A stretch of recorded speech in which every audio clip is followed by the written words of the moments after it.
ಆರಾಧ್ಯ ದೇವರಾದ ಶ್ರೀ ಮಾಮಹೇಶ್ವರಿಯನ್ನ ಪ್ರಾರ್ಥಿಸಿಕೊಳ್ಳುತ್ತಾ ಇವತ್ತು ಕ್ಷೇತ್ರದ ಬ್ರಹ್ಮಕಲಶೋತ್ಸವ ನಿಟ್ಟಿನಲ್ಲಿ ಪತ್ರಿಕಾಗೋಷ್ಠಿಯನ್ನು ಕರೆದಿದ್ದೇವೆ. 2011ರಲ್ಲಿ ಲೋಕಾರ್ಪಣೆಗೊಂಡಂಥ ಶ್ರೀ ಮಾಮಹೇಶ್ವರಿ ದೇವಸ್ಥಾನ ಇದೀಗ 14 ವರ್ಷಗಳ ಬಳಿಕ ಬ್ರಹ್ಮಕಲಶೋತ್ಸವದ ಸಂಭ್ರಮದಲ್ಲಿದೆ. ಮುಖ್ಯವಾಗಿ ಈ ಬ್ರಹ್ಮಕಲಶೋತ್ಸವ ಸಂದರ್ಭದಲ್ಲಿ ಕ್ಷೇತ್ರದಲ್ಲಿ ಪ್ರಶ್ನಾಚಿಂತನೆಯಲ್ಲಿ ಕಂಡುಬಂದಂತೆ ಭದ್ರಕಾಳಿ ದೇವಿಯ ಹೊಸ ಸಾನ್ನಿಧ್ಯ ನಿಟ್ಟಿನಲ್ಲಿ ಭದ್ರಕಾಳಿ ದೇವರ ಪೀಠ ಪ್ರತಿಷ್ಠೆ ಕೂಡ ಜರುಗಲಿಕ್ಕಿದೆ. ಆ ನಿಟ್ಟಿನಲ್ಲಿ ಫೆಬ್ರವರಿ 1ರಿಂದ 6 ತನಕ ಬ್ರಹ್ಮಕಲಶೋತ್ಸವ ಕಾರ್ಯಕ್ರಮ ಜರುಗಲಿಕ್ಕಿದೆ. ಇವತ್ತು ಶ್ರೀ ಮಾಮಹೇಶ್ವರಿ ದೇವಸ್ಥಾನದ ಬ್ರಹ್ಮಕಲಶೋತ್ಸವದ ಪ್ರಚಾರದ ನಿಟ್ಟಿನಲ್ಲಿ ನಾವು ಪತ್ರಿಕಾಗೋಷ್ಠಿಯನ್ನು ಕರೆದಿದ್ದೇವೆ. ಈ ಒಂದು ಪತ್ರಿಕಾಗೋಷ್ಠಿಗೆ ಆಗಮಿಸಿದ ನಮ್ಮ ಪ್ರೀತಿಯ ಎಲ್ಲ ದೃಶ್ಯ ಮಾಧ್ಯಮ ಹಾಗೂ ಪತ್ರಿಕಾ ಮಾಧ್ಯಮ ಬಂಧುಗಳಿಗೆ ಶ್ರೀ ಮಾಮಹೇಶ್ವರಿ ದೇವಸ್ಥಾನ ಬ್ರಹ್ಮಕಲಶೋತ್ಸವ ಸಮಿತಿ ಹಾಗೂ ಆಡಳಿತ ಮಂಡಳಿ ಸೇವಾ ಸಮಿತಿ ಪರವಾಗಿ ನಾನು ಹೃತ್ಪೂರ್ವಕವಾದಂತಹ ಸ್ವಾಗತವನ್ನು ನೀಡ್ತಾ ಇದ್ದೇನೆ. ಈ ಪತ್ರಿಕಾಗೋಷ್ಠಿಯನ್ನು ನಮ್ಮ ಬ್ರಹ್ಮಕಲಶೋತ್ಸವ ಸಮಿತಿಯ ಅಧ್ಯಕ್ಷರು, ದಕ್ಷಿಣ ಕನ್ನಡ ಜಿಲ್ಲಾ ಬಿಜೆಪಿಯ ಅಧ್ಯಕ್ಷರಾಗಿರ್ತಕ್ಕಂಥ ನಮ್ಮೆಲ್ಲರ ಆತ್ಮೀಯರಾಗಿರ್ತಕ್ಕಂಥ ಸನ್ಮಾನ್ಯ ಸತೀಶ್ ಕೆಂಪಲ್ ಅವರು ಕೂಡ ನಡೆಸಲಿಕ್ಕೆ ಹೋಗಿದ್ದಾರೆ. ಅವರಿಗೆ ಸ್ವಾಗತವನ್ನು ನೀಡ್ತಿದ್ದೀನಿ. ಅದೇ ರೀತಿ ಕ್ಷೇತ್ರದ ಆಡಳಿತ ಮುಕ್ತೇಶ್ವರು ಈ ಒಂದು 14 ವರ್ಷಗಳ ನಿರಂತರ ಸೇವೆಯಿಂದ ಕ್ಷೇತ್ರದ ಅಭಿವೃದ್ಧಿ ಅಧಿಕಾರಿಯಾಗಿರ್ತಕ್ಕಂಥ ಸನ್ಮಾನ್ಯ AJ ಶೇಖರ್ ಅವರು ಕೂಡ ಈ ಒಂದು ಪತ್ರಿಕಾಗೋಷ್ಠಿಯಲ್ಲಿದ್ದಾರೆ. ಅವರನ್ನು ಕೂಡ ನಾನು ಆತ್ಮೀಯವಾಗಿ ಸ್ವಾಗತಿಸ್ತಾ ಇದ್ದೇನೆ. ಅದೇ ರೀತಿ ಕಳೆದ 14 ವರ್ಷಗಳಿಂದ ಈ ಕ್ಷೇತ್ರದ ಅಭಿವೃದ್ಧಿ ಅಧಿಕಾರಿ ಇದ್ದುಕೊಂಡು ದೇವಸ್ಥಾನದ ಆಡಳಿತ ಮಂಡಳಿಯ ಪ್ರಧಾನ ಕಾರ್ಯದರ್ಶಿಕೊಂಡು ಈ ಕ್ಷೇತ್ರವನ್ನು ಮುನ್ನಡೆಸಿಕೊಂಡು ಬರುವಂಥ ನಮ್ಮ ಪ್ರೀತಿಯ ದಿನೇಶ್ ಕೆ ಅವರಿದ್ದಾರೆ. ಅವರನ್ನು ಕೂಡ ಈ ಕಾರ್ಯಕ್ರಮಕ್ಕೆ ನಾನು ಆತ್ಮೀಯವಾದಂತಹ ಸ್ವಾಗತಿಸುತ್ತಿದ್ದೇನೆ. ದೇವಸ್ಥಾನದ ಸೇವಾ ಸಮಿತಿ ಅಧ್ಯಕ್ಷರು, ಈ ಕ್ಷೇತ್ರದ ಸೇವಾ ಸಮಿತಿ ಅಧ್ಯಕ್ಷರಾಗಿದ್ದುಕೊಂಡು ಕಳೆದ ಹಲವಾರು ವರ್ಷಗಳಿಂದ ಕ್ಷೇತ್ರದ ಅಭಿವೃದ್ಧಿಗೆ ತನ್ನನ್ನು ತಾನು ಕೊಡಿಸಿಕೊಂಡಂತ ಸನ್ಮಾನ್ಯ ದಿನೇಶ್ ರೈ ಕಲ್ಲಿಗಿದ್ದಾರೆ. ಅವರನ್ನು ಕೂಡ ಈ ಒಂದು ಕಾರ್ಯಕ್ರಮಕ್ಕೆ ಆತ್ಮೀಯವಾಗಿ ಸ್ವಾಗತಿಸುತ್ತಿದ್ದೇನೆ. ಅದೇ ರೀತಿ ಬ್ರಹ್ಮಕಲಶೋತ್ಸವದ ಪ್ರಧಾನ ಕಾರ್ಯದರ್ಶಿ ಶ್ರೀ ಮಾಮಹೇಶ್ವರಿ ಕಬಡ್ಡಿ ಅಕಾಡೆಮಿಯ ಸ್ಥಾಪಕ ಅಧ್ಯಕ್ಷರಾಗಿರ್ತಕ್ಕಂಥ ನಮ್ಮೆಲ್ಲರ ನೆಚ್ಚಿನ ಗೋಪಿನಾಥ್ ಕಾಪಿಗಾರ್ ಇದ್ದಾರೆ. ಅವರನ್ನು ಕೂಡ ಈ ಒಂದು ಪತ್ರಿಕಾಗೋಷ್ಠಿಗೆ ನಾನು ಆತ್ಮೀಯವಾಗಿ ಸ್ವಾಗತಿಸುತ್ತಿದ್ದೇನೆ. ಅದೇ ರೀತಿ ಶ್ರೀ ಮಾಮಹೇಶ್ವರಿ ದೇವಸ್ಥಾನ ಬ್ರಹ್ಮಕಲಶೋತ್ಸವದ ಪ್ರಚಾರದ ಸಮಿತಿ ಅಧ್ಯಕ್ಷರು, ಅಬ್ಬರದ ಪ್ರಚಾರವನ್ನು ನೀಡಿರುವಂಥ ನಮ್ಮ ಜಗದೀಶ್ ಆಚಾರ್ಯ ಇದ್ದಾರೆ. ಅವರನ್ನು ಕೂಡ ಈ ಒಂದು ಕಾರ್ಯಕ್ರಮಕ್ಕೆ ನಾನು ಆತ್ಮೀಯವಾಗಿ ಸ್ವಾಗತಿಸುತ್ತಿದ್ದೇನೆ. ಮುಂದಕ್ಕೆ ನಮ್ಮ ಬ್ರಹ್ಮಕಲಶ ಸಮಿತಿ ಅಧ್ಯಕ್ಷರು ಈ ಪತ್ರಿಕಾಗೋಷ್ಠಿಯನ್ನು ಉದ್ದೇಶಿಸಿ ಮಾತಾಡಲಿಕ್ಕಿದ್ದಾರೆ.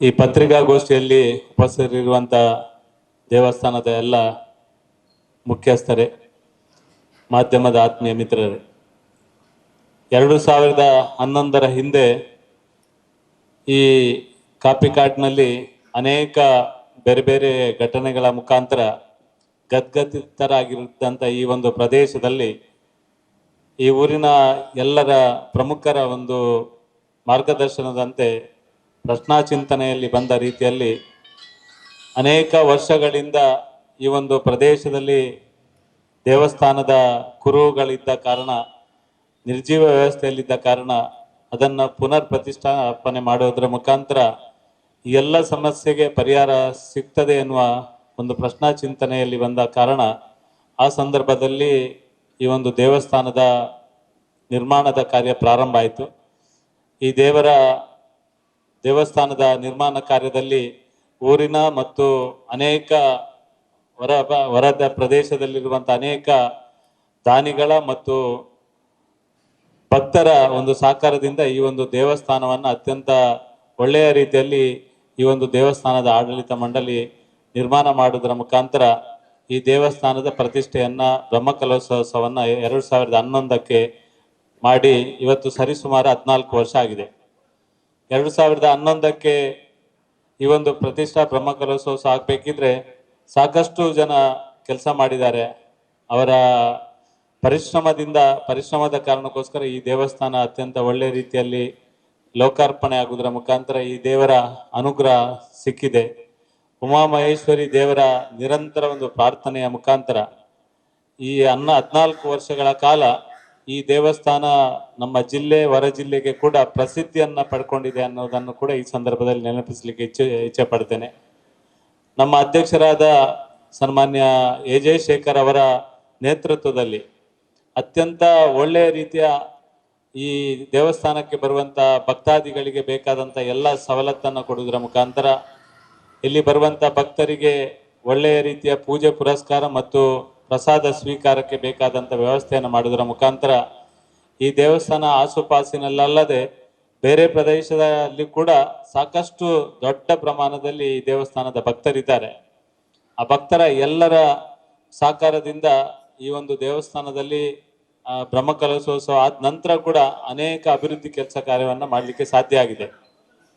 ಪ್ರಾರಂಭದಲ್ಲಿ ಅತ್ಯಂತ ಕಷ್ಟದಲ್ಲಿ ಈ ಒಂದು ದೇವಸ್ಥಾನ ನಿರ್ಮಾಣದ ಕಾರ್ಯ ಮಾಡಿದ್ರು ಕೂಡ ಆ ಸಂದರ್ಭದಲ್ಲಿ ಎಲ್ಲ ಪ್ರಮುಖರ ಸಹಕಾರದಿಂದ ಮಾಡಿದ್ರು ಕೂಡ ನಂತರದ ದಿನಗಳಲ್ಲಿ ಈ ದೇವರ ಕಾರಣಿಕ ಮತ್ತು ದೇವರ ಅನುಗ್ರಹದಿಂದ ಸಾಕಷ್ಟು ಇಲ್ಲಿ ಬಂದು ಬೇಡಿಕೊಂಡ ಎಲ್ಲ ಭಕ್ತರಿಗೆ ಒಳ್ಳೆಯದಾಗಿದೆ. ಅವರ ಜೀವನದಲ್ಲಿ ಒಂದು ಒಳ್ಳೆಯ ವಾತಾವರಣ ನಿರ್ಮಾಣ ಆಗಿದೆ. ಈ ಸುತ್ತಮುತ್ತ ಇರುವ ಎಲ್ಲ ಜನರ ಭಾವನೆಗಳಿಗೆ ಬದುಕಿಗೆ ಈ ದೇವರು ಆಸರೆಯಾಗಿ ನಿಂತಿರುವ ಕಾರಣ ಇವತ್ತು ಎಲ್ಲರೂ ಕೂಡ ಈ ದೇವಸ್ಥಾನದ ಮೇಲೆ ಅಪಾರವಾದ ನಂಬಿಕೆಯನ್ನ ಇಟ್ಟು ನಿತ್ಯ ನಿರಂತರ ಬೆಳಿಗ್ಗೆ ಆಗಿರ್ಬೋದು, ಮಧ್ಯಾಹ್ನ ಆಗಿರ್ಬೋದು ಅಥವಾ ರಾತ್ರಿಯ ಪೂಜೆ ಪುರಸ್ಕಾರಗಳಿಗೆ ವಿಶೇಷವಾಗಿ ತಮ್ಮದೇ ಆದ ಕೊಡುಗೆ ಕೊಡಬೇಕು ಎನ್ನುವ ಹಿನ್ನೆಲೆಯಲ್ಲಿ ಮುಂದೆ ಬರುವಂತದ್ದನ್ನು ಕೂಡ ನೋಡಿದ್ರೆ ಈ ದೇವರ ಅನುಗ್ರಹ ಎಲ್ರಿಗೂ ಸಿಕ್ಕಿದೆ ಅಂತ ನಾವು ತಿಳ್ಕೊಂಡಿದ್ದೇವೆ. ಅಲ್ಲಿ ದೊಡ್ಡ ಪ್ರಮಾಣದಲ್ಲಿ ಈ ಒಂದು ದೇವಸ್ಥಾನಕ್ಕೆ ಜನಸಂದಣಿ ಬರುವಂತದ್ದು, ಭಕ್ತರ ಸಮೂಹ ಬರುವಂತದ್ದು ಇದನ್ನ ನೋಡ್ತಾ ಇದ್ದೇವೆ. ಸುತ್ತಮುತ್ತಲಿನ ಪ್ರದೇಶದಲ್ಲಿ ಎಲ್ಲಿ ಕೂಡ ಧಾರ್ಮಿಕ ಕೆಲಸ ಕಾರ್ಯ ಆದ್ರೆ ಅದಕ್ಕೆ ಪೂರಕವಾಗಿ ಸಹಕಾರ ಕೊಡುವಂತದ್ದು, ಎಲ್ಲಿ ಕೂಡ ಆದ್ರೆ ನಿತ್ಯ ನಿರಂತರ ಭಜನಾ ಕಾರ್ಯಕ್ರಮವನ್ನ ಕೊಡುವಂತದ್ದು, ಚೆಂಡೆಯ ಸೇವೆಯನ್ನ ಕೊಡುವಂತದ್ದು, ಬೇರೆ ಬೇರೆ ರೀತಿಯ ಧಾರ್ಮಿಕ ಕೆಲಸಕ್ಕೆ ಕೂಡ ಸಹಕಾರವನ್ನ ಕೊಡುವುದರ ಮುಖಾಂತರ ಈ ದೇವಸ್ಥಾನದ ದೇವರು ಉಮಾಮಹೇಶ್ವರಿ ದೇವರು ಎಲ್ಲರಿಗೆ ಅನುಗ್ರಹವನ್ನ ಮಾಡಿದ್ದಾರೆ. ಇವತ್ತು ಮತ್ತೆ ಬ್ರಹ್ಮಕಲಶೋತ್ಸವದ ಈ ಒಂದು ಸುದಿನ ಬಂದಿದೆ. ಈಗಾಗಲೇ ಪ್ರಶ್ನಾ ಚಿಂತನೆ ಪ್ರಕಾರ ಈ ಭದ್ರಕಾಳಿಯ ದೇವರ ಪ್ರತಿಷ್ಠೆ ಆಗಬೇಕು. ಆ ಒಂದು ಅಷ್ಟಬಂಧ ಬ್ರಹ್ಮಕಲಶೋತ್ಸವ ಸಂದರ್ಭದಲ್ಲಿ ಭದ್ರಕಾಳಿ ಕೂಡ ನೆಲೆಯೂರಿ ನಿಂತು ನಮ್ಗೆಲ್ಲ ಅನುಗ್ರಹ ಮಾಡಬೇಕೆನ್ನುವ ಪ್ರಶ್ನಾ ಚಿಂತನೆಯಲ್ಲಿ ಬಂದ ಕಾರಣ ಆ ನಿರ್ಮಾಣದ ಕಾರ್ಯ ಕೂಡ ಈಗಾಗಲೇ ಅಂತಿಮ ಹಂತದಲ್ಲಿದೆ. ಮತ್ತು ದೇವಸ್ಥಾನದ ಯಾವುದೆಲ್ಲ ಕೆಲಸ ಕಾರ್ಯವನ್ನ ಮಾಡಬೇಕು ಹೆಚ್ಚಿನ ಅಂಶ ಇತಿಹಾಸದಲ್ಲಿ ಬರೆದಿರುವ ರೀತಿಯಲ್ಲಿ 90 ಭಾಗ ಈಗಾಗಲೇ ಎಲ್ಲ ಕೆಲಸ ಕಾರ್ಯವನ್ನು ಮುಗಿಸಿ ಬ್ರಹ್ಮಕಲಶೋತ್ಸವಕ್ಕೆ ಇನ್ನು ಸಿದ್ಧತೆಯನ್ನ 2-3 ದಿನದಲ್ಲಿ ಇರುವ ಸಂದರ್ಭದಲ್ಲಿ ಮಾಡಿ ಆಗಿದೆ. ನಮ್ಮ ಈ ಒಂದು ದೇವಸ್ಥಾನದ ಸುತ್ತಮುತ್ತಲಿನವರ ಸಹಕಾರ ಮತ್ತು ಇದಕ್ಕೆ ಬೇಕಾದಂತ ಭೂಮಿಯ ವ್ಯವಸ್ಥೆ ನಾಡಿದ್ದು ಬ್ರಹ್ಮಕಲಶೋತ್ಸವ ಮಾಡಬೇಕಿದ್ರೆ ಹಿಂದೆ ಮಾಡಿದಕ್ಕಿಂತ ದೊಡ್ಡ ಪ್ರಮಾಣದಲ್ಲಿ ಈ ಒಂದು ದೇವಸ್ಥಾನದ ಬ್ರಹ್ಮಕಲಶೋತ್ಸವಕ್ಕೆ ಬರುವ ನಿರೀಕ್ಷೆಯನ್ನ ಹೊಂದಿದ್ದೇವೆ. ಈಗಾಗಲೇ ಒಂದು ಸಭೆ ಮಾಡಬೇಕಿದ್ರೆ ಸಾಕಷ್ಟು ದೊಡ್ಡ ಪ್ರಮಾಣದಲ್ಲಿ ಜನ ಸೇರ್ತಾರೆ. ಬ್ರಹ್ಮಕಲಶೋತ್ಸವಕ್ಕೆ ಪೂರಕವಾಗಿ ಹೊರಕಾಣಿಕೆಯ ಒಂದು ಕಾರ್ಯದಲ್ಲಿ ಏನು ಸಭೆಯನ್ನ ಮಾಡಿದ್ದೇವೆ. ಈಗಾಗಲೇ ತಲಪಾಡಿ, ಆಸೇಗೋಲಿ ಅಥವಾ ತೋಕೋಟ್, ಉಳ್ಳಾಲ ಅಥವಾ ಮಂಗಳೂರು ನಮ್ಮ ನಗರ ಪ್ರದೇಶದಲ್ಲಿ ಕೂಡ ನಮ್ಮ ಶರವ ಮಹಾಗಣಪತಿ ದೇವಸ್ಥಾನ ರಾಘವೇಂದ್ರ ಶಾಸ್ತ್ರಿಗಳ ಒಂದು ಸಮ್ಮುಖದಲ್ಲಿ ನಡೆದಂತ ಸಭೆಯಲ್ಲಿ ಕೂಡ ನಮ್ಮ ಜಿಲ್ಲೆಯ ನಾಯಕರಾದ ಮೋನಪ್ಪ ಭಂಡಾರಿ ಅವರ ನೇತೃತ್ವದಲ್ಲಿ ಒಂದು ಹೊರೆಕಾಣಿಕೆಯ ದಿಬ್ಬಣ ಮೆರವಣಿಗೆ ಬರಬೇಕು ಎನ್ನುವ ಹಿನ್ನೆಲೆಯಲ್ಲಿ ಸಭೆ ಮಾಡಲಾಯಿತು. ಬಹಳಷ್ಟು ದೊಡ್ಡ ಸಂಖ್ಯೆಯಲ್ಲಿ ಅಲ್ಲಿಂದ ಮಂಗಳೂರಿಂದ ಕೂಡ ಸಹಕಾರ ಕೊಡುವ ಭರವಸೆಯನ್ನು ಕೊಟ್ಟಿದ್ದಾರೆ. ಈಗಾಗಲೇ 2-3 ಸಭೆ ಆಗಿದೆ. ನಿನ್ನೆ ಅವರು ಇವತ್ತು ಇಲ್ಲಿಗೆ ಕೂಡ ಸಭೆಯನ್ನ ಮಾಡಲಿಕ್ಕೆ ಬರುವುದರ ಮುಖಾಂತರ ಈ ಒಂದು ಬ್ರಹ್ಮಕಲಶೋತ್ಸವಕ್ಕೆ ನೆರೆಯ ಮಂಗಳೂರು ಸುತ್ತಮುತ್ತ ಎಲ್ಲ ಪ್ರದೇಶದಿಂದ ಅತ್ಯಂತ ದೊಡ್ಡ ಒಂದು ಸಹಕಾರವನ್ನ ನಿರೀಕ್ಷೆ ಮಾಡಿದ್ದೇವೆ. ಅದಕ್ಕೆ ಪೂರಕವಾದ ವಾತಾವರಣ ನಿರ್ಮಾಣ ಆಗಿದೆ. ನಾಡಿದ್ದು 1ನೇ ತಾರೀಕು ಈಗಾಗಲೇ ಬ್ರಹ್ಮಕಲಶೋತ್ಸವಕ್ಕೆ ಬೇಕಾದಂತಹ ತಯಾರಿಯನ್ನ ಮಾಡುವುದರ ಮುಖಾಂತರ 1ನೇ ತಾರೀಕು ಬ್ರಹ್ಮಕಲಶೋತ್ಸವಕ್ಕೆ ಪೂರ್ವಭಾವಿಯಾಗಿ ನಮ್ಮ ತೊಕ್ಕೋಟು ನಾಗಬ್ರಹ್ಮಸ್ಥಾನದ ಒಂದು ಕ್ಷೇತ್ರದಿಂದ ಇಲ್ಲಿ ಹೊರೆಕಾಣಿಕೆ ಮೆರವಣಿಗೆಯ ದಿಬ್ಬನ ಯಾತ್ರೆಯು ನಮ್ಮ ದೇವಸ್ಥಾನಕ್ಕೆ 1ನೇ ತಾರೀಕಿಗೆ ಬರ್ಲಿಕ್ಕಿದೆ. ಮಂಗಳೂರಿಂದ ಶರವ ಮಹಾಗಣಪತಿ ದೇವಸ್ಥಾನದಿಂದ ಸರಿ ಸುಮಾರು 3:30 ಗಂಟೆಗೆ ಅಲ್ಲಿಂದ ಪ್ರಾರಂಭ ಆಗಿದ್ರೆ ನಮ್ಮ ತೊಕ್ಕೋಟಲ್ಲಿ ನಾಗಬ್ರಹ್ಮಸ್ಥಾನದಿಂದ 5 ಗಂಟೆಗೆ ಹೊರಡುವ ಬಗ್ಗೆ ಈಗಾಗಲೇ ತೀರ್ಮಾನವನ್ನ ಮಾಡಿ ಅದಕ್ಕೆ ಬೇಕಾದ ತಯಾರಿಯನ್ನ ಮಾಡ್ಕೊಂಡಿದ್ದೇವೆ. ಸರಿಸುಮಾರು ಬಹಳಷ್ಟು ದೊಡ್ಡ ಸಂಖ್ಯೆಯಲ್ಲಿ ವಾಹನಗಳ ಜಾಥದೊಂದಿಗೆ ಹೊರೆಕಾಣಿಕೆಯನ್ನ ತರುವ ಬಗ್ಗೆ ಈಗಾಗಲೇ ಸಂಘ ಸಂಸ್ಥೆಗಳು ಭಾರಿ ಉತ್ಸುಕದಿಂದ ಸಭೆಯನ್ನ ಮಾಡಿದ್ದಾರೆ. ಎಲ್ಲ ರೀತಿಯ ತಯಾರಿಯನ್ನು ಕೂಡ ಮಾಡಿದ್ದಾರೆ. 1 ತಾರೀಕಿಗೆ ಸಂಜೆ ಅಲ್ಲಿಂದ ಮೆರವಣಿಗೆ ಬಂದ ನಂತರ ಮುಂದಿನ ದಿನಗಳಲ್ಲಿ 1ನೇ ತಾರೀಕಿಂದ 6ನೇ ತಾರೀಕು ತನಕ ನಡೆಯುವಂತ ಬ್ರಹ್ಮಕಲಶೋತ್ಸವ ಸಂದರ್ಭದಲ್ಲಿ ವಿವಿಧ ರೀತಿಯ ಧಾರ್ಮಿಕ ಕಾರ್ಯದೊಂದಿಗೆ, ಧಾರ್ಮಿಕ ವಿಧಿವಿಧಾನ ಕಾರ್ಯಕ್ರಮದೊಂದಿಗೆ ನಮ್ಮ ನೀಲೇಶ್ವರ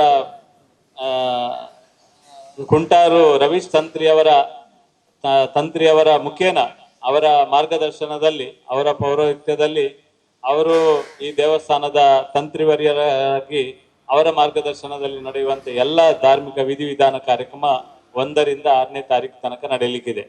ಅವರ ಮುಖಾಂತರ ಈ ಒಂದು ಬ್ರಹ್ಮಕಲಶೋತ್ಸವ ಕಾರ್ಯಕ್ರಮ ನಡೆಯಲಿಕ್ಕಿದೆ. 1ನೇ ತಾರೀಕು ಹೊರೆಕಾಣಿಕೆ ದಿಬ್ಬನ ಬಂದ ನಂತರ ಪ್ರತಿನಿತ್ಯ ಬೆಳಿಗ್ಗೆ ಉಪಹಾರ, ಮಧ್ಯಾಹ್ನದ ಅನ್ನ ಪ್ರಸಾದದ ವ್ಯವಸ್ಥೆ, ರಾತ್ರಿ ಅನ್ನ ಪ್ರಸಾದದ ವ್ಯವಸ್ಥೆ ನಿರಂತರವಾಗಿ ಈ ಒಂದು ದೇವಸ್ಥಾನದ ಪುಣ್ಯ ಕಾರ್ಯದಲ್ಲಿ ನಡೆಯುವಂತ ಸಂದರ್ಭದಲ್ಲಿ ಎಲ್ಲ ರೀತಿಯ ವ್ಯವಸ್ಥೆಗೆ ಬೇಕಾದಂತ ವ್ಯವಸ್ಥಿತ ಒಂದು ವ್ಯವಸ್ಥೆಯನ್ನು ಈಗಾಗಲೇ ಕಾರ್ಯಕರ್ತರ ಜೋಡಣೆಯ ಜೊತೆಗೆ ಮಾಡುವಂತ ವ್ಯವಸ್ಥೆಯನ್ನ ಮಾಡಿದ್ದೇವೆ. ಮುಂದುಗಡೆ ವೇದಿಕೆ, ಅದಕ್ಕೆ ಬೇಕಾದಂತ ಸುಸಜ್ಜಿತ ವಾತಾವರಣ ಇರುವಂತ ಸಭಾಂಗಣದ ವ್ಯವಸ್ಥೆ, ಬೇಕಾದಂತ ನೀರಿನ ವ್ಯವಸ್ಥೆ ಇರ್ಬೋದು, ಪಾರ್ಕಿಂಗ್ ವ್ಯವಸ್ಥೆ ಇರ್ಬೋದು, ಎಲ್ಲ ರೀತಿಯ ವ್ಯವಸ್ಥೆಯನ್ನು ಕೂಡ ಮಾಡಲಿಕ್ಕೆ ಸ್ಥಳೀಯ ಜನರು ಕೂಡ ಇದಕ್ಕೆ ಸಹಕಾರವನ್ನು ಮತ್ತು ಸ್ಥಳಾವಕಾಶವನ್ನು ಮಾಡಿಕೊಟ್ಟಿದ್ದಾರೆ. ಈ ಕಾರಣದಿಂದ ಯಾವುದೇ ರೀತಿಯ ಒತ್ತಡಗಳು ಬಾರದ ರೀತಿಯಲ್ಲಿ ಎಲ್ಲ ವ್ಯವಸ್ಥೆಯನ್ನ ಪರ ಊರಿನ ಸಂಘ ಸಂಸ್ಥೆಗಳ ಮಾರ್ಗದರ್ಶನದಲ್ಲಿ ಅತ್ಯಂತ ವ್ಯವಸ್ಥಿತವಾಗಿ ಮಾಡುವ ಸಭೆಗಳು ಈಗಾಗಲೇ ಮುಕ್ತಾಯಗೊಂಡಿದೆ ಮತ್ತು ಅದಕ್ಕೆ ಬೇಕಾದ ಎಲ್ಲ ತಯಾರಿಯನ್ನ ಮಾಡಿದ್ದೇವೆ. 1ನೇ ತಾರೀಕಿಗೆ ನಮ್ಮ ಊರಿನ ಎಲ್ಲ ಹಿರಿಯರ, ವಿಶೇಷವಾಗಿ ನಮ್ಮ ದೇವಮೂಲ್ಯನ್ನ, ನಮ್ಮ ಉಳ್ಳಾಲ್ತಿ ಧರ್ಮರಸರ ಆ ಕ್ಷೇತ್ರದ ನಮ್ಮೆಲ್ಲರ ಹಿರಿಯರು ಮೂಲ್ಯನ್ನ ಈ ಒಂದು ಕಾರ್ಯಕ್ರಮವನ್ನು ಉದ್ಘಾಟನೆ ಮಾಡ್ಲಿಕ್ಕಿದ್ದಾರೆ. ಆ ಸಂದರ್ಭದಲ್ಲಿ ನಮ್ಮ ಊರಿನ ಎಲ್ಲ ದೈವಸ್ಥಾನಗಳ ವಿವಿಧ ಸಮಾಜದ ಪ್ರಮುಖರು ಈ ಕಾರ್ಯಕ್ರಮದಲ್ಲಿ ಭಾಗವಹಿಸುವುದರ ಮುಖಾಂತರ ಉಗ್ರಾಣ ಮುಹೂರ್ತಕ್ಕೆ ಚಾಲನೆಯನ್ನ ಬೆಳಿಗ್ಗೆ 9 ಗಂಟೆಗೆ ಈ ಒಂದು ದೇವಸ್ಥಾನದ ಪ್ರಾಂಗಣದಲ್ಲಿ ಕೊಡ್ಲಿಕ್ಕಿದ್ದಾರೆ. ಮಧ್ಯಾಹ್ನ ನಂತರ ಹಸಿರು ಹೊರೆಕಾಣಿಕೆ ಮೆರವಣಿಗೆ ನಡೆಯುವಂತ ಸಂದರ್ಭದಲ್ಲಿ ಕೂಡ ಸುಂದರ ಉಳ್ಳಾಲ್ ಆಡಳಿತ ಮುಕ್ತೇಶ್ವರರು, ಮಲ್ರಾಯ ದೇವಸ್ಥಾನದ ಮುಖ್ಯಸ್ಥರು ಅವರು, ಬಾಬು ಶಾಸ್ತ್ರ ಕಿನ್ಯ ಇರ್ಬೋದು, ಇನ್ನಿತರ ಬೇರೆ ಬೇರೆ ದೇವಸ್ಥಾನದ ಪ್ರಮುಖರು ಇರ್ಬೋದು ಮತ್ತು ದೇವಸ್ಥಾನದ ಜಾತಿ ಪ್ರಮುಖರು ಎಲ್ಲರೂ ಕೂಡ ಆ ದಿವಸ ಕೂಡ ಈ ಒಂದು ಕಾರ್ಯಕ್ರಮದಲ್ಲಿ ಭಾಗವಹಿಸುವುದರ ಮುಖಾಂತರ ಹೊರೆಕಾಣಿಕೆ ಮೆರವಣಿಗೆಯನ್ನು ಅದ್ದೂರಿಯಿಂದ ತರಲಿಕ್ಕೆ ಸಹಕಾರವನ್ನು ಮಾಡ್ಲಿಕ್ಕಿದ್ದಾರೆ. ನಂತರ ಮರುದಿವಸ ನಡೆಯುವಂತ ಕಾರ್ಯಕ್ರಮದಲ್ಲಿ ಈ ದೇವಸ್ಥಾನಕ್ಕೆ ಪ್ರಾರಂಭದ ದಿನಗಳಲ್ಲಿ ಶಿಲಾನ್ಯಾಸ, ಈ ದೇವಸ್ಥಾನಕ್ಕೆ ಮೊದಲ ಒಂದು ಶಿಲಾನ್ಯಾಸ ಮಾಡಿ ಈ ದೇವಸ್ಥಾನಕ್ಕೆ ಹೊಸ ಚೈತನ್ಯವನ್ನ ಕೊಟ್ಟಂತ ಸನ್ಮಾನ್ಯ ಡಾಕ್ಟರ್ ಶ್ರೀ ಭೀಮೇಶ್ವರ ಜೋಶಿ ಅವರು, ಧರ್ಮದರ್ಶಿಗಳು, ನಮ್ಮ ಅನ್ನಪೂರ್ಣೇಶ್ವರಿ ದೇವಸ್ಥಾನ, ಹೊರನಾಡು ದೇವಸ್ಥಾನದ ಅತ್ಯಂತ ಒಳ್ಳೆಯ ಮನಸ್ಸಿನವರು, ಹೃದಯವಂತರು ಮತ್ತು ಅವರ ಕೈಗುಣ ಅತ್ಯಂತ ಒಳ್ಳೆಯ ಗುಣವಂತರವರು. ಅವರ ಮತ್ತೆ ಈ ಒಂದು ಬ್ರಹ್ಮಕಲಶೋತ್ಸವದ ಈ ಒಂದು ಕಾರ್ಯಕ್ರಮದ ಉದ್ಘಾಟನೆಯನ್ನ ಸನ್ಮಾನ್ಯ ಭೀಮೇಶ್ವರ ಜೋಶಿ ಅವರು ಮಾಡ್ಲಿಕ್ಕೆ ಒಪ್ಪಿಕೊಂಡಿದ್ದಾರೆ. ಅವರು ಬರ್ತಾರೆ. ಅದೇ ರೀತಿ ಡಾಕ್ಟರ್ ಕುಂಟಾರು ರವೀಶ್ ತಂತ್ರಿ ಅವರು, ಈ ಕ್ಷೇತ್ರದ ಶಾಸಕರು ಮತ್ತು ವಿಧಾನಸಭೆ ಅಧ್ಯಕ್ಷರಾದ ಸನ್ಮಾನ್ಯ UT ಖಾದರ್ ಅವರು, ಅರುಣ್ ಶ್ಯಾಮ್ ಅವರು, ನಮ್ಮ ವಿವಿಧ ರಾಜಕೀಯ ಮತ್ತು ಸಾಮಾಜಿಕ ಸಂಘಟನಾತ್ಮಕ ಕೆಲಸ ಕಾರ್ಯದಲ್ಲಿರುವಂತಹ ದಕ್ಷಿಣ ಕನ್ನಡ ಜಿಲ್ಲೆಯ, ಉಡುಪಿ ಜಿಲ್ಲೆಯ ಬೇರೆ ಬೇರೆ ನಮ್ಮ ಪ್ರಮುಖರು, ದಾನಿಗಳು, ಹಿತೈಷಿಗಳು ಮರುದಿನದ ಕಾರ್ಯಕ್ರಮದಲ್ಲಿ ಭಾಗವಹಿಸಲಿಕ್ಕಿದ್ದಾರೆ. ಅದೇ ದಿವಸ ರಾತ್ರಿ ಸಾಂಸ್ಕೃತಿಕ ಕಾರ್ಯಕ್ರಮ ಕೂಡ ನಡೆಯಲಿಕ್ಕಿದೆ. ನಂತರ 3ನೇ ತಾರೀಕು ಕೂಡ ಕಟೀಲಿನ ಹಸರಣ್ಣರು, ನಮ್ಮ ಬಂಟ್ವಾಳದ ರಾಜೇಶ್ ನಾಯ್ಕರು, ಈ ರೀತಿ ಅನೇಕ ಧಾರ್ಮಿಕ ಸಾಮಾಜಿಕ ಮುಖಂಡರು ಕೂಡ ನಮ್ಮ ಜಿಲ್ಲೆ ಮತ್ತು ಹೊರ ರಾಜ್ಯದಿಂದ ಕೂಡ ಈ ಒಂದು ಕಾರ್ಯಕ್ರಮದಲ್ಲಿ ಎಲ್ಲರೂ ಭಾಗವಹಿಸ್ತಾರೆ. 4ನೇ ತಾರೀಕು ನಮ್ಮ ಕಟೀಲ್ನ ಅನಂತ ಪದ್ಮನಾಭ ಹಸರಣ್ಣರು, ಹಾಗೆ ಉತ್ತರ ವಿಧಾನಸಭಾ ಕ್ಷೇತ್ರ ಭರತ್ ಶೆಟ್ಟಿ ಅವರು, ಗುರ್ಮೆ ಸುರೇಶ್ ಶೆಟ್ಟಿ ಅವರು, ಯಶ್ಪಾಲ್ ಸುವರ್ಣರು, ಭಾಗೀರಥಿ ಮುರುಳಿ ಅವರು, ಈ ರೀತಿ ಅನೇಕ ನಮ್ಮ ದೇವಸ್ಥಾನದ ಪ್ರಮುಖರು ಭಾಗವಹಿಸ್ತಾರೆ. ರಾತ್ರಿ ನಮ್ಮ ಸಾಂಸ್ಕೃತಿಕ ಕಾರ್ಯಕ್ರಮ ನಡೀತದೆ. 5ನೇ ತಾರೀಕು ಮತ್ತೆ ಉಮಾನಾಥ್ ಕೋಟ್ಯಾನ್ರು, ಹರೀಶ್ ಪುಂಜರು, ಸದಾನಂದ ಶೆಟ್ಟಿ ಅವರು, ರಾಜಾರಾಮ್ ಭಟ್ರು, ಇನ್ನಿತರ ಅನೇಕ ಹಿರಿಯರು ಭಾಗವಹಿಸುವುದರ ಮುಖಾಂತರ ಈ ಒಂದು 5ನೇ ತಾರೀಕಿನ ಕಾರ್ಯಕ್ರಮ ಕೂಡ ನಡೀತದೆ. 6ನೇ ತಾರೀಕು ಈ ಒಂದು ಮಹತ್ವದ ಬ್ರಹ್ಮಕಲಶೋತ್ಸವದ ದಿನ. ಆ ದಿನ ಅಷ್ಟಬಂಧ ಬ್ರಹ್ಮಕಲಶೋತ್ಸವ ಕಾರ್ಯಕ್ರಮ, ಭದ್ರಕಾಳಿ ದೇವರ ಪ್ರತಿಷ್ಠೆ, ಎಲ್ಲ ಕಾರ್ಯಕ್ರಮದ ನಂತರ ನಡೆಯುವಂತ ಧಾರ್ಮಿಕ ಸಭಾ ಕಾರ್ಯಕ್ರಮದಲ್ಲಿ ನಮ್ಮ ಜಿಲ್ಲೆಯ ಉಸ್ತುವಾರಿ ಸಚಿವರಾದ ಸನ್ಮಾನ್ಯ ದಿನೇಶ್ ಗುಂಡೂರಾವ್ ಅವರು, ಯಜೆ ಶೆಟ್ಟಿ ಅವರು, ನಮ್ಮ ಜಿಲ್ಲೆಯ ಸಂಸದರಾದ ಸನ್ಮಾನ್ಯ ಬ್ರಿಜೇಶ್ ಚೌಟ ಅವರು, ನಮ್ಮ ಜಿಲ್ಲೆಯ ಮಾಜಿ ಸಂಸದರು, ನಮ್ಮ ರಾಜ್ಯದ ಬಿಜೆಪಿಯ ಮಾಜಿ ಅಧ್ಯಕ್ಷರಾಗಿರುವ ನಳಿನ್ ಕುಮಾರ್ ಕಟೀಲ್ ಅವರು, ವೇದವ್ಯಾಸ್ ಕಾಮತ್ ಅವರು, ಅಶೋಕ್ ರೈ ಅವರು, ಡಾಕ್ಟರ್ ಟಿ ಶ್ಯಾಮ್ ಭಟ್ ಅವರು, ಇನ್ನಿತರ ಅನೇಕ ಹಿರಿಯರು ಮತ್ತು ಧಾರ್ಮಿಕ ಮುಖಂಡರು ಆ ಕಾರ್ಯಕ್ರಮದಲ್ಲಿ ಭಾಗವಹಿಸುವುದರ ಮುಖಾಂತರ ಒಟ್ಟು 6 ದಿನಗಳ ನಿರಂತರ ಧಾರ್ಮಿಕ ಕಾರ್ಯದಲ್ಲಿ ಬ್ರಹ್ಮಕಲಶೋತ್ಸವ ಅತ್ಯಂತ ವಿಜೃಂಭಣೆಯಿಂದ ನಡೆಯಲಿಕ್ಕಿದೆ. ಅದಕ್ಕೆ ಪೂರಕವಾಗಿ ನಿನ್ನೆ ನಮ್ಮ ಪ್ರಚಾರದ ಪ್ರಮುಖರಾಗಿರುವಂತಹ ಜಗದೀಶ್ ಆಚಾರ್ಯ ಅವರ ಒಂದು ನೇತೃತ್ವದಲ್ಲಿ ನಿನ್ನೆ ಈ ಉಮಾಮಹೇಶ್ವರಿ ದೇವರ ಹೆಸರಿನಲ್ಲಿ ಅವರೊಂದು ಭಕ್ತಿ ಗೀತೆಯನ್ನ ನಿನ್ನೆ ಅನಾವರಣ, ಅವರು ಬರೆದಿರುವಂತಹ ಭಕ್ತಿ ಗೀತೆಯನ್ನ ಸನ್ಮಾನ್ಯ ನಳಿನ್ ಕುಮಾರ್ ಕಟೀಲ್ ಅವರು ನಿನ್ನೆ ಉದ್ಘಾಟನೆ ಮಾಡುವುದರ ಮುಖಾಂತರ ಈ ಬ್ರಹ್ಮಕಲಶೋತ್ಸವಕ್ಕೆ ಚಾಲನೆಯನ್ನ ಕೊಟ್ಟಿದ್ದಾರೆ. ನಿರಂತರವಾಗಿ ಬೇರೆ ಬೇರೆ ರೀತಿಯ ಪ್ರಚಾರ ಕಾರ್ಯ ಇರ್ಬೋದು, ಸಾಮಾಜಿಕ ಜಾಲದಲ್ಲಿ ಇರ್ಬೋದು, ಇನ್ನಿತರ ಅನೇಕ ಸೋಷಿಯಲ್ ಮೀಡಿಯಾ ಇರ್ಬೋದು, ಮತ್ತು ನಮ್ಮ ಹೊರಗಡೆ ಅಲಂಕಾರದ ಮುಖಾಂತರ ಬೇರೆ ಬೇರೆ ರೀತಿಯ, ನಾವು ಹೇಳಿದಕ್ಕಿಂತ ಹೆಚ್ಚು ವಿವಿಧ ರೀತಿಯ ಗಣ್ಯರು ಕೂಡ ಈ ಒಂದು ಕಾರ್ಯಕ್ರಮದಲ್ಲಿ ಭಾಗವಹಿಸುವುದರ ಮುಖಾಂತರ ನಮ್ಮ ಈ ಬ್ರಹ್ಮಕಲಶೋತ್ಸವ 14 ವರ್ಷಗಳ ನಂತರ ನಡೆಯುವಂತಹ ಈ ಒಂದು ಉಮಾಮಹೇಶ್ವರಿ ದೇವರ ಕಾಪಿಕಾಡ್ನ ಬ್ರಹ್ಮಕಲಶೋತ್ಸವವನ್ನು ಅತ್ಯಂತ ವಿಜೃಂಭಣೆಯಿಂದ ನಿಮ್ಮೆಲ್ಲರ ಸಹಕಾರದಿಂದ ಮಾಡುವುದಾಗಿ ತೀರ್ಮಾನವನ್ನು ಮಾಡಿದ್ದೇವೆ.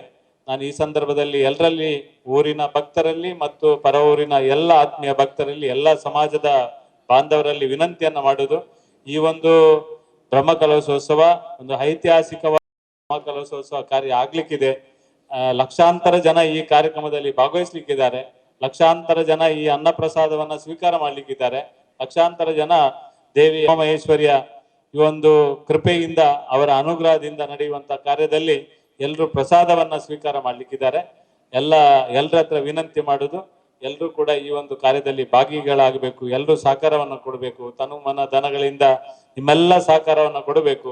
ನಾವು ವಿತರಣೆ ಆಮಂತ್ರಣ ಪತ್ರ ಕೊಡುವಂತ ಸಂದರ್ಭದಲ್ಲಿ ಯಾರಿಗಾದ್ರೂ ಕೊಡ್ಲಿಕ್ಕೆ ತೊಂದರೆ ಆಗಿದ್ರೆ, ಏನಾದ್ರೂ ವ್ಯತ್ಯಾಸ ಆಗಿದ್ರೆ ಎಲ್ಲವನ್ನ ದೇವರ ಈ ಒಂದು ಹೆಸರಿನಲ್ಲಿ ಮನ್ನಿಸಿ ಎಲ್ಲ ಆತ್ಮೀಯ ಬಂಧುಗಳು ಕೂಡ ಈ ಒಂದು ಬ್ರಹ್ಮಕಲಶೋತ್ಸವದಲ್ಲಿ ಸಕ್ರಿಯವಾಗಿ ಭಾಗವಹಿಸಬೇಕು. ಎಲ್ಲರೂ ಕೂಡ ಕಾರ್ಯಕರ್ತರಾಗಿ ತಮ್ಮ ತಮ್ಮ ಸೇವೆಯನ್ನು ಕೂಡ ಈ ಸಂದರ್ಭದಲ್ಲಿ ಕೊಡಬೇಕು ಅಂತ ಮತ್ತೆ ಮತ್ತೆ ವಿನಂತಿಯನ್ನ ಮಾಡಿ, ಮಾಧ್ಯಮದ ನೀವು ಕೂಡ ಎಲ್ಲ ರೀತಿಯ ಸಹಕಾರವನ್ನ ಕೊಡಬೇಕು. ನಮ್ಮ ಈ ಒಂದು ದೇವಸ್ಥಾನದ ಬ್ರಹ್ಮಕಲಶೋತ್ಸವದ ಕಾರ್ಯವನ್ನ ಇಡೀ ದೇಶಕ್ಕೆ ವಿದೇಶಕ್ಕೆ ತಿಳಿಸುವಂತ ಕೆಲಸವನ್ನು ಕೂಡ ಮಾಧ್ಯಮದ ಮುಖಾಂತರ ನೀವು ಕೂಡ ಮಾಡಬೇಕು ಅಂತ ವಿನಂತಿಯನ್ನ ಮಾಡಿ, ಮತ್ತೆ ಮತ್ತೆ ಎಲ್ರಿಗೂ ಅತ್ಯಂತ ಪ್ರೀತಿಯ ಆಹ್ವಾನವನ್ನ ದೇವಸ್ಥಾನದ ಎಲ್ಲ ಪ್ರಮುಖರ ಪರವಾಗಿ ಈ ಸಂದರ್ಭದಲ್ಲಿ ನೀಡಲಿಕ್ಕೆ ಇಚ್ಛೆ ಪಡ್ತೇನೆ. 6ರ ತನಕ ನಿರಂತರವಾಗಿ ಸಾಂಸ್ಕೃತಿಕ ಕಾರ್ಯಕ್ರಮ ಜರುಗ್ತೈತೆ. ಯಾಕೆಂದ್ರೆ ಅದಕ್ಕೋಸ್ಕರ ಅದರ ಪ್ರಾಯೋಜಕರು ಇದ್ದಾರೆ. 1ನೇ ತಾರೀಕಿನಂದು ಶನೀಶ್ವರ ಮಹಾತ್ಮೆ 3 ನಾಟಕಗಳು ಬಹಳ ಅದ್ದೂರಿಯಾದಂಥ ನಾಟಕ. ಯಾಕೆಂದ್ರೆ ಎಲ್ಲ ಜನಮನ್ನಣೆ ಗಳಿಸಿದಂಥ ನಾಟಕಗಳಿದೆ. ಅದೇ ರೀತಿ ನೃತ್ಯ ವೈಭವ ಅರವಳ ಪ್ರತಿಷ್ಠಾನದವರಿಂದ ತಾರೀಕು ಅದು 3ರಂದು. ಅದೇ ರೀತಿ ತಾರೀಕು 2ರಂದು ವೈರಲ್ ವೈಶಲ್ಯ ಎಂಬ ತುಳು ಸಾಮಾಜಿಕ ನಾಟಕ. ಅದೇ ರೀತಿ ತಾರೀಕು 4ರಂದು ಭಕ್ತಿ ಭಾವಗಾನ ನಮ್ಮ ಜಗದೀಶ್ ಆಚಾರ್ಯ ತುಕೋಟ ಮತ್ತು ಬಳಗದವರಿಂದ. ಅದೇ ರೀತಿ ತಾರೀಕು 5ರಂದು ಕಾಪಿಕಾಡು ಮಿತ್ರ ಮಂಡಲ ಪ್ರಾಯೋಜಕತ್ವದ ಪೊರಿಪ್ಪುದಪ್ಪೆ ಜಲದುರ್ಗೆ. ಬ್ರಹ್ಮಕಲಶೋತ್ಸವದಂದು ನಮ್ಮ ಶ್ರೀ ಉಮಾಮಹೇಶ್ವರಿ ಕಬಡ್ಡಿ ಅಕಾಡೆಮಿಯ ಪ್ರಾಯೋಜಕತ್ವದಲ್ಲಿ ಶಿವಾಜಿ ಈ ನಾಟಕ ಪ್ರದರ್ಶನಗೊಳ್ಳಲಿದೆ. ಅದೇ ರೀತಿ ನಾವು ಈ ಒಂದು ಸ್ಥಳೀಯ ಮಕ್ಕಳಿಗೆ ವಿವಿಧ ಸಾಂಸ್ಕೃತಿಕ ಕಾರ್ಯಕ್ರಮಗಳ ಬಗ್ಗೆ ಒಂದು 3 ದಿವಸ ಕೊಟ್ಟಿದ್ದೇವೆ. ಅವರ ಪ್ರತಿಭೆಯನ್ನು ಅನಾವರಣಗೊಳಿಸುವ ಮುಖಾಂತರ ಈ ಒಂದು ನಮ್ಮ ಬ್ರಹ್ಮಕಲಶ ವೇದಿಕೆ ಅವರಿಗೆ ಅವಕಾಶವನ್ನು ಕಲ್ಪಿಸಿದೆ. ಈಗಾಗಲೇ ತುಂಬಾ ನಮ್ಮ ಇಲ್ಲಿ ಊರಿನ ಪುಟಾಣಿ ಮಕ್ಕಳು ಅದಕ್ಕೆ ಹೆಸರುಗಳನ್ನು ನೋಂದಾಯಿಸಿದ್ದಾರೆ. ಅದೇ ರೀತಿ ಈ ಎಲ್ಲ ಸಾಂಸ್ಕೃತಿಕ ಕಾರ್ಯಕ್ರಮ ಪ್ರಾಯೋಜಕದಲ್ಲಿ ಸಾಂಸ್ಕೃತಿಕ ಕಾರ್ಯಕ್ರಮ ಕೂಡ ಬಹಳ ಒಳ್ಳೊಳ್ಳೆಯ ಜನ ಮನ್ನಣೆ ಗಳಿಸಿದ ನಾಟಕಗಳು, ಅದೇ ರೀತಿ ಭಕ್ತಿಭಾವ ಗಾನ, ನೃತ್ಯ ವೈಭವ ಈ ಒಂದು ನಮ್ಮ ಉಮಾಮಹೇಶ್ವರಿ ಕಲಾ ವೇದಿಕೆಯಲ್ಲಿ ಜರುಗಲಿಕ್ಕಿದೆ.